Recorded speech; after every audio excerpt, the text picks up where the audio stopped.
In the overall rankings, they're currently placed at second, if I'm not mistaken. But Flight Path smack there in the middle. So this is a good one, a fair flight path for all the teams here. Let's see who will be occupying. Of course, Los Leones, we got Picado, Monte Nuevo, El Pozo. These are the usual suspects. But when it comes to Hacienda del Patron, okay, so DRS Gaming, we already know that this is their turf, right? And I don't think anyone would try to contest that for now. And the DRS, okay, they do have the time. They can loot in peace here. Nobody's even gonna try to get close to DRS in Hacienda de Patron. So I don't think we are going to witness any drop clashes happen, or at least this stage. Yeah. Okay. So for the first minute or two, okay, it's very different from the Erangel round. For now, that is. For after we end our sentence, that okay, we spoke too soon, and then everything just erupts. But okay. So far, it seems to be the case. Okay, maybe it's because this is the largest map, so teams have space and they don't need to be truly intrusive to other teams. They can still play their pace, and they decided to do that. Or maybe it's a Group A thing. Like if you put Group A in, that all of a sudden, it's like a domino effect. Like one team from Group A just decides to wreak havoc, and then everyone just follows. Exactly. Oh, okay. So anyway, I think this is also the best chance for us, Sir Cloud, to catch our breath. We deserve a little rest, ladies and gents. With all of the massive gameplays that the team are actually putting out in day number 5, the playoffs here. Void Donkey, however, okay, already at 165. Again, they can afford to have a lot of bad matches for the playoffs, because their future is already secured here. They are gonna go to the grand finals, even if they the remaining matches. Even if they play it bad, they're gonna be safe. I'm counting okay, how many Page 3 teams do we have? We have at least 6 of them, starting from Boom onwards. And Xavier is number 16. So that's easy for us to see the benchmark, right? 5 points between Xavier and Boom. And then Sem9, it's 14 points. 14 points. Yeah, so one good round from Sem9 could probably propel them to still Page 2. And then you have Tora, the team that is uprising. They probably need 2 games. So today, one last game, and then tomorrow another 4 set of games. Yeah, now all of a sudden Tora is in contention. Yeah, now that we get a better look and a better analyzation of numbers. Okay. If we're really gonna focus on which teams really does perform in terms of Miramar, yeah, I can say FaZe is doing great. Boom, D-Singer, DRS, ASI 8. For FaZe Clan, they are doing great, in terms of kill points, but they do struggle with the late game. So they have to maybe put more attention on how they can improve final circle execution here. But I mean, overall, placing at number 10, I think they're safe, but not totally safe just yet. Just because of come the final day of the playoffs, I feel like there will be a lot more teams that will have a resurgence. Yeah, the last day, right? Yeah, and that's what we hope for. We want to see the last day to be super exciting. The more teams are able to swap with Page 2, the better. Not only in the last day, the last game. Yeah, that's where all the excitement comes. I do hope that Claw does do well this round too, so that they close the gap, prepare themselves for tomorrow, and put themselves in also mathematically possible to be in the top 16. And then we will have like what at the start of tomorrow, at least all the pastry teams are able to still fight. Yeah, that will be a good start to the day. Exactly. Okay, so here comes the first fight. Oh, Claw versus Vampire Esports and TONYK, man. Point. That was such a great shotgun onto the head there, pop in the head. And now they're dealing with Vikings as well. So they are managing two teams here. We got Claw and Vikings. Unstoppable! Oh, man! Missed opportunity to even put down tins. And now Superman was able to respond. Unstoppable already out of the game. Claw again. First team to get eliminated. Stage 1 here in Miramar. Now don't say I cursed them, people. I have nothing to do with how they perform. Exactly. Oh man, that's just kind of sad. Oh well, now it really depends on what the benchmark will be after this round to kind of have a rough gauge of whether tomorrow will be a possibility for them or not. For Claw, man, I don't think so at this point. I feel like they're gonna play for experience, I guess, or maybe just like like information gameplay. You know, like extract all intel they could possibly get, you know, from this tournament and apply it to their tactical gameplay to adjust accordingly in the official tournaments to come. RQ manages to spot a Tribe Ermacy passing through in the middle of the road here. Okay, here comes Lapar, of course, just waiting for that right opening. And there you go. He went for that spray tricks, trying his best to dodge the attack coming from Lapar and manages to do so. So again, that's also quite a missed opportunity. But I feel like this fight will definitely commence. We also got Talon Esports over here. About ready to step into a fight. Okay, Talon. Did the scouting work? Okay, decided to like, not the best position. Or assess the circle. Might as well.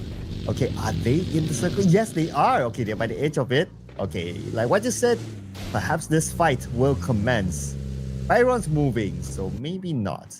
But the fight's happening elsewhere. DRS and Void Donkey Potato just got finished off. Oh man, here we go. Void Donkey. I feel like at this point, it's really chilling here. I mean, I don't think they feel any threats, any pressure at all for this final round here. Basically, they're just playing for fun, to be honest. 165 points. Whatever happens, I feel like they're gonna stay at the top spot here. Not unless, of course, Hora or like maybe DRS and team in the final, like in the top 5 could make a difference, you know, in tomorrow's set of games. Then perhaps they could dethrone a Void Donkey. But I feel like they've already solidified their position in the top spot. But of course, everything is still hypothetical, ladies and gents. And DRS, okay, what can I say about this team? They are methodical in terms of like how they really approach each situation here. In any tournament that I've casted, you know, with DRS being in the lobby, it's right now whatever formula they are in, it's really working out for them.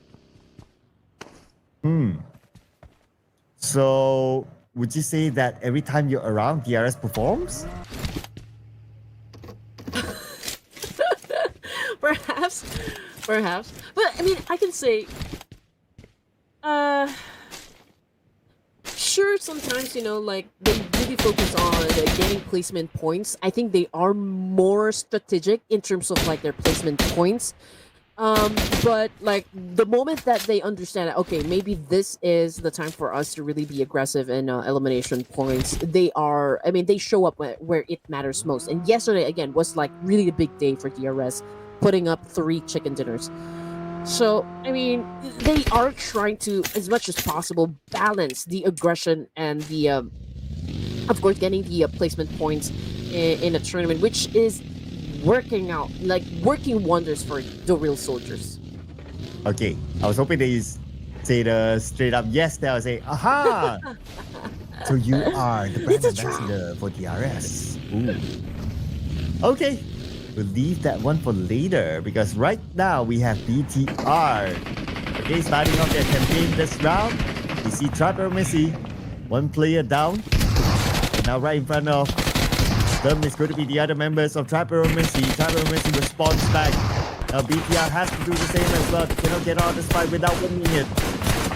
And Trapper Messi from the side, Rick tapping away. Venom in the close. That will be shot down. And now it's going to be only Rick from afar decides to move away as the final player to spot. I think it's already safe to say that Trapper Messi, despite being at the 14th place, I feel like they're really struggling to secure a spot in the grand finals. And now, going up against Bigatron eSports. Oh man, Federal is on screen here. And Trapper Messi reached the end of the line here. Federal is popping up some smoke, trying to check, of course, whatever he can loot from that bag or like from that box. And BTR continues to dominate with 3 points in the bag here. We are about to end the stage 3. And as for Axel, we won't be seeing him step into stage 4 because that's a confirmation coming through that he's no longer part of the game. Oh, from afar, Red Bull. What's Delta? Knockdown. Be able to secure that elimination point, and yes, he will pocket that. And that's like a... Well... Isn't the representation of run and gun, but well, I'll take that. He gun and run, yeah, the other way around. Okay, it's a slow burn for most of the teams, but yeah, out of everything that happened, we already lost 2 teams for stage 3, and now DRS is gunning down members of FaZe. So let's see, he's gonna be winning a fight here. But in the meantime, Blue River's trying to join into the mix here. So let's see who's gonna win. Giante with a massive spray up against Chopper right from behind. Oh man, they did not see this one coming, that is for sure. They don't have that much cover, and they are like really surrounded by DRS here. I mean, Giante is just really taking his time here with of course with his M416, but FaZe, they don't really have that much option now. They're looking for payback. Let's see where will Chopper go. Okay, he's heading actually into the blue. And Talon, Ayuk is here. Spray upon Chopper. Chopper finish off. And that's going to be end of phase number 14. 3 elimination points collected this time. As Talon now collects 2. While the elimination feed, D Xavier and 7-9. Viren just got eliminated by Levi's. Now we have them on screen. And this is where Chua will start to rush in on the 7-9 with the kill advantage. Oh man, okay, so Void Donkey in another part of the town also having an engagement here. Reigns top, shutting down Trexie, followed by Mika. Top is definitely on a roll here, but hey, let's check out what is happening with D-Saver, 7-9 and Reigns, because D-Saver joined into the mix here. Oh man, okay, so they do have that opportunity in putting down players coming from Reigns. Top now being aggressive moments ago. Might face his demise later on as he is currently down on the ground here on the floor. Dog kicking up that nade. Woo, man. So Top, despite being down, also caught another nade. Yulo as well. 7-9 continues, of course, to respond, but DRS, man, going up against BTR and Killer Whitey getting pick off. Now the kill Top, helped by Chua. While they try to manage Wayne eSports. Yuhai fires, and Yuhai gets Levi's. Okay, still defending his ground. The final player for 7-9 on the lower ground right now against the other 2 members of Team Xavier. Speaker, he cannot hide too long. If not, it might blow up. He's off his face. A body to flush him out. But it's going to be Top actually stealing that point away. Here is Reigns eSports. Now, they want to claim the other lives of D Xavier, but D Xavier will not go down without a fight, especially Nate. The lower ground. 1v1 against Top right now. Top takes a lot of damage. He gets Top. 1 more to go. But he has to reload.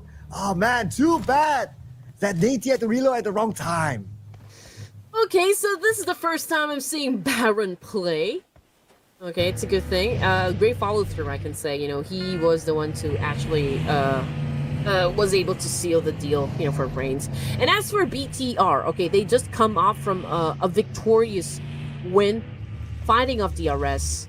Now they're able to bag 5 points in the pocket here. Okay, BTR getting some shots from Wunti of Vikings eSports. We've got a Starfoot trying to dance it off up against Wunti here. Wunti continues to do that spray, but couldn't find his target just yet. I mean, it's not connecting at all. Maybe BTR can help to connect that, okay, as they have the geographical advantage. Okay, they are surrounding Wunti, but Wunti has backup. Yeah, in the building maybe. Okay, we get a view of them later. Because right now, we can get a view of voidonky with Vexy, high ground. Okay, but he won't stay here too long because he's taking damage from the zone. Back onto BTR versus Viking. Okay, the rest of Vikings, they are in the building. You need to find an angle to be able to spot Wunti and Tins. He could be that angle guy. For now, the situation, obviously Vikings has the advantage up against BTR because BTR will be coming from the outskirts and there is a need for them to take over this compound. So, of course, it's all gonna boil down on how the execution is going to be for the side of BTR. But as for Vikings, they're doing an impressive job so far, putting up a great defense here. Tins cooking up a nade throwing up against Montbeek, but I think it was an overshot. Oh, okay, so Gakor from voidonky was the one who took down one of the players from the opposition, from BTR, and now we got Wunti responding as well, and this is not a great spot for BTR. Again, we've got a third party coming in to this play. It was so hard, right? Like, you have Vikings to focus on, you have to cross the road at the same time.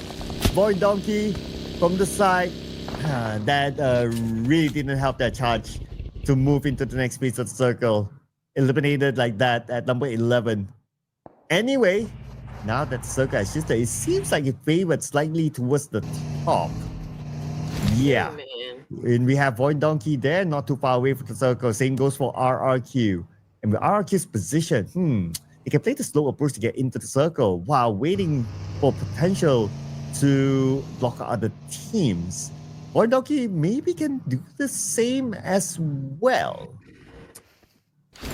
Yeah, but the thing is, the compound that Vikings was holding on to moments ago, already out of the safe zone.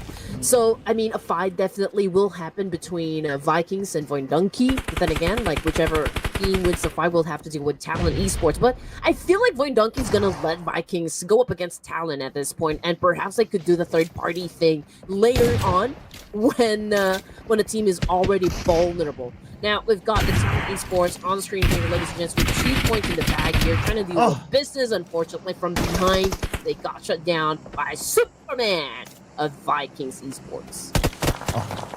And Vikings, they continue to be on the roll. Look at this, they're already at 6 elimination points. I guess the next team that they need to be worried of is going to be voidonky. And it looked like voidonky was charging at them. Okay, we'll wait for the elimination feed perhaps, or maybe to be shown to us. Alright, okay, now RRQ. It's down to only Lapa against Boom eSports. Lembang right in front of him. Okay, he sees Ponbit coming by. Ponbit made it through. Alright, here we go. Lembang back on the screen here by Boom eSports. Okay, this fight with RQ is definitely gonna happen. voidonky is monitoring the situation. They're not dipping in the fight just yet. We got Lembang on the screen. Turned his back! And Lamar definitely capitalized on that one. Now he's dancing it off with Ponbit in the situation. And Ponbit was able to take that score, hence saving his teammate. Now down to 18 remaining here. voidonky continues to challenge up Vikings. Okay, for the northern side of the circle. And Boom eSports is actually within proximity as well, so they can hear the gunshots happening between these two teams here. So basically, we have 3 teams already staying on the northern side. Vampire eSports is taking their time, though. They are over at the west side. But right now, they're in the middle. If you guys will see coming from the map later on, they're already in the middle here. And, oh, man, Crypto, man, dealing with BTR at the moment. But I feel like ASI is the one winning. Well, there's no feelings here as they take this fight. Voidalki and Vikings. Zeta. Will be knocked down. It's going to be Zeta now. 1v3. Can he ball it on the clutch again? He managed to get one, but unfortunately not the other. Oh, wait a second. Here comes Boom eSports to follow up for them instead. Vikings, they're not able to lick their wounds. But did they win the fight against Boom? Did they? No, not yet. No, not yet. But Boom, they seem to stop. Oh man, and here comes Vampire Esports right now, trying to third party between Boom and Vikings, of course, and now Superman just got taken out. So Boom obviously getting a little help, from Vampire Esports, and now we're looking at 7 teams remaining here. We got Newsy, and amazingly, with this kind of range, he was able to shut down a play from Vikings, man. So also, it's Vampire Esports. The information is doing them good just because of the fact that they know that there will be 2 teams that will be coming from that direction. So all they need to just really wait for them to show themselves, right? BTR Satar caught a nade, and that is it. That's the end of the line for Bigatron Vitality, and we're looking at Vampire Esports. TONYK again, ASI 8 coming into play. Final latter stages of the game here. Raze and Boom, ASI 8. Okay, so yeah, one of the players got picked off, definitely. What a chase that was. He was trying to get away, but yeah, if he was able to jump over that wall, then he might be safe for a moment. But yeah, that just didn't happen. Anyway, right now the other 2 members of ASI 8 will need to defend the ground against Raze Esports. And I wonder if more teams will want to take charge of this compound because it's right smack in the middle of the circle. Okay, this is going to be interesting. If everybody goes there, it will be an interesting brawl. It will. And Vampire Esports, they do have the number advantage compared to the other teams here. Oh, TONYK is still complete. Okay, now we're talking. So for now, TONYK is not really coming into any fights. They are really getting some information, just monitoring everything that is happening so far for stage 6 here. I feel like they're gonna let Vampire Esports deal with business with ASI and Reigns. But as for TONYK, yeah, they will try to get lucky with the shots here, challenging up, of course, the most vulnerable team here, I can say. That would be Boom. Vampire Esports, we didn't really get to see too much on our screen today, or not today, for this round. But now they are here with 4 players intact at the top 5. I'm just looking at, okay, how many teams are going to charge into that middle compound and just make it a brawl. Okay, just do it, guys. Just do it. Listen to the sounds in your head. You know you want it. You know I watch it. Mr. Worldwide. No, just kidding, guys. Okay, so Reigns, yeah, they do have a compound here, obviously, but could be hard to defend just because of the fact that we are only looking at 2 players, Jean and Baron. And TONYK definitely has their eyes set on Reigns here. I mean, if they could possibly take over that compound, they do stand a chance, of course, of getting, really bagging the chicken dinner this time.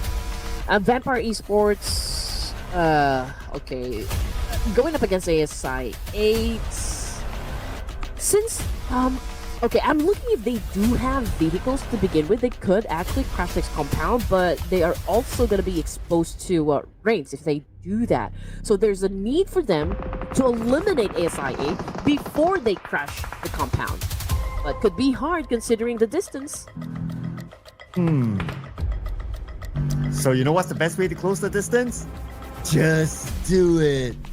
Just go to that compound, everybody together. Then you don't need to worry about that. Just go for it. Hey, but you know what? Again, TONYK top 5, you kind of think about it. With a full team this time.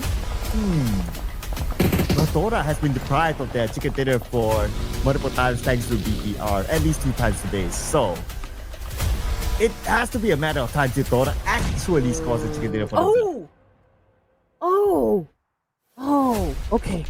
I think, okay, it's a great thing that ASI was able to put down Pawnbit, but at the same time, they could probably maybe handle Vampire Esports first if they would want to survive this. But, okay, I mean, this will definitely pave the way for Vampires to kind of sneak in. Lambang taking some shots coming from the left, and now we got Casanova picking up the nade as well. But, oh, Miala took a hit. And Shrevs right now trying to put down Scam coming from TONYK here. It's a back and forth trade.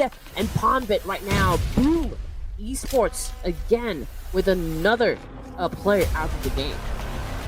I thought I should be able to recover back as a 4, looking at their position. And Vampire eSports, they were coming from the other side. They are still calculating their decision. Okay, here comes gunfire by Baron. Knocking down Brian, taking him out. And looks like 5 elimination points now for Reigns eSports on the other side of the circle. Coming on the stage 8 real soon. And Doran right now making their move. They're not really going to push it yet. Everyone's starting to play extra careful now. But stage 8 circle might force them to move. Let's see how far we go. Will it be a hard shift? I think it was on the other side. And 9 spots are the member of Reigns eSports. We'll put focus on the Reigns now. You know, TONYK definitely chicken hungry here. But judging the situation, I feel like Vampire eSports might be the one to bag the chicken after this round, because just look at the amount of teams flocking over to the east side. Okay, so TONYK, there's an obvious need for them to eliminate Casanova and the rest of ASI8. Same thing goes for Lembang and the rest of Boom. And Joel coming from Reigns, even Baron. I mean, they're all together in just one spot here. So the trade-offs will definitely happen over to the east side. And Vampire eSports will just like, okay, you guys go for it, go crazy, go berserk, you know, like get those elimination points done, and we'll be waiting here to secure the chicken dinner. And who will lock it in now? Stage 8. Who letter R? But stage 8, okay. I'm trying to look at the possibilities, right? Oh man, it's gonna be real messy. Okay, I'm trying to predict the future. By stage 9, everyone just goes like, you know what, guys? It's the last game. Stage 9, might as well brawl it in, and there will be hardly any way for us to clearly predict who is going to get the chicken dinner. Although, based on the stats, Vampire eSports whole squad. If I were to put my finger on one team, I think it's easy for me to call Vampire eSports to get it, I guess. Yeah, I mean, again, all they need to do is just really monitor the situation here, but obviously Baron is going off angle here. He's picking up the information to ask to where, like, Vampire is currently staying at. He could potentially shut down, but, you know, like, a couple of players from Vampire eSports, but then again, you're leaving your teammate to deal with ASI8 and TONYK, so that can't be, like, an all-good situation for Reigns, especially now that they are about to get devoured by the Blue Ripper here. And now the fight begins. TONYK coming into play, would love to penetrate this compound, and ASI needs to, of course, hold on to their defense, but Baron took a nade coming from Newsy, and I don't think he's gonna get picked up at this point, to be honest. Now Joel needs to find his way to get inside that building safe and sound, but it's gonna take a lot of energy to do just that. Casanova just behind this crate over here, waiting for anyone to get into the line of sight, and definitely he will gun them down. Cue music, it's the final countdown. Okay, my GG. But anyway, I'll hold out right now. They have to get into the building, but they cannot run away from the blue. Blue will continue to follow them. Casanova will get real. Jill will be gunned down by MELA. Looks like Reigns eSports out. Down to the top 3 teams. Vampire eSports still with the full team. And Vampire eSports with the numbers will not be beaten by the odds as they lock in the final chicken dinner tonight. Well, we did kind of pulled off a Nostradamus effect onto Vampire eSports, to be honest. I mean, it was pretty obvious. They were able to dictate the pace of the game just because they were able to effectively do a zone control coming from the west side. Right? I mean, everyone was trying to really fight for their lives over to the eastern side, and I think that's like where Vampire eSports really capitalized. They just like really let everyone go head to head, and they came in late into the party. I mean, the fact that Vampire